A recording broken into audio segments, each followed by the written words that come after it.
बीड शहरातील संयोगनगर भागात काल सकाळी सदाशिव कोकाट आणि त्यांचा मुलगा नेहमीप्रमाणे आपल्या दुकानाकडे जात असताना त्यांच्याच MIDC भागातील घरासमोरील टोळक्यांनी त्यांना भर रस्त्यात बेदम मारहाण केली।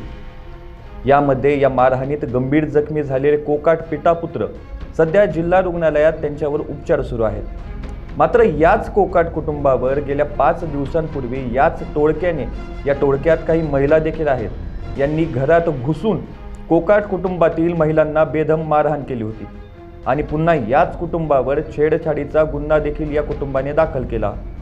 मात्र आमच्यावर मारहाण झाली ही तक्रार का दिली, यामुळे पुन्हा काल सकाळी समोरच्या मारेकऱ्यांनी या कुटुंबातील पितापुत्रावर गंभीररित्या काठ्या लाठ्या आणि सशस्त्र आणि हल्ला केला आहे।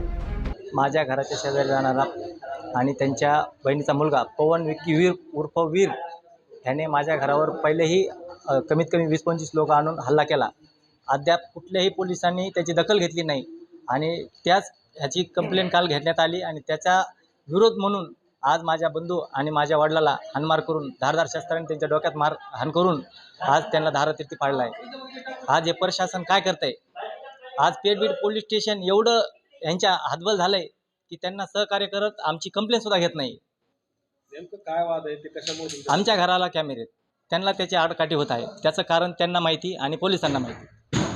हां, आज जर आमच्यावर ही कंप्लेंट जर घेतली नाही ह्यांनी आणि आमच्यावर काही जर अजून काही अत्याचार होऊन जर आमच्यात एखादा जीव गेला तर ह्याला जबाबदार पूर्ण पेठबीड पोलीस स्टेशन राहील। तिथं खेत्रे नामक हा व्यक्ती आमच्या आईला 2 दिवस झाले हात तुटलेले आहेत, ते ॲडमिट असताना आज माझ्या वडिलावर आणि बंधूवर एवढा अत्याचार होते आणि तरी कुणी कसलीही प्रकारे दखल घेतली जात नाही। ह्याच्या पहिले आम्ही कमीत कमी 10 वेळेस निवेदन दिलेत। काय कोणाला मारहाण झाली? आज माझ्या वडिलावर आणि माझ्या भावावर हे केलं त्यांनी, हत्याराने हे केलाय, हल्ला केलाय। अगोदर 2 पोरी आल्या, गाडी आडी लावली, मी आणि माझा मुलगा दुकानावर चाललो होतो, आले मागून की त्या पोरीनं गाडी आड लावली, गाडीची किल्ली काढून घेतली, त्याने फोन केला त्या पोराला, ते आलं 4-5 माणसं घेऊन की लगेच 4 बायांनी 2 पोरांनी मारलं। धारधार शस्त्र होते आणि रॉड हाणला डोक्यामध्ये। काय वाद आहे नेमकं? आमचा वाद काहीच नाही, आमच्या घरावर कॅमेरे आहेत ना, पहिल्या बाया ह्या म्हणून हे आमच्या मागं लागलेल्या आहेत। आज 3 वर्षापासून मागत ह्या।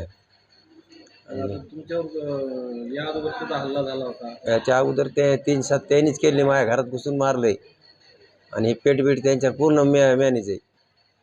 पेटबीडवाल्यानेच मार लावले आज आम्हाला, खेत्रे आणि ह्यो ठाणे अंमलदार एक आणि बिटा अंमलदार एक देशमुख। काल का केस माग घेते ते म्हणून त्याने आडून आम्हाला मारलंय।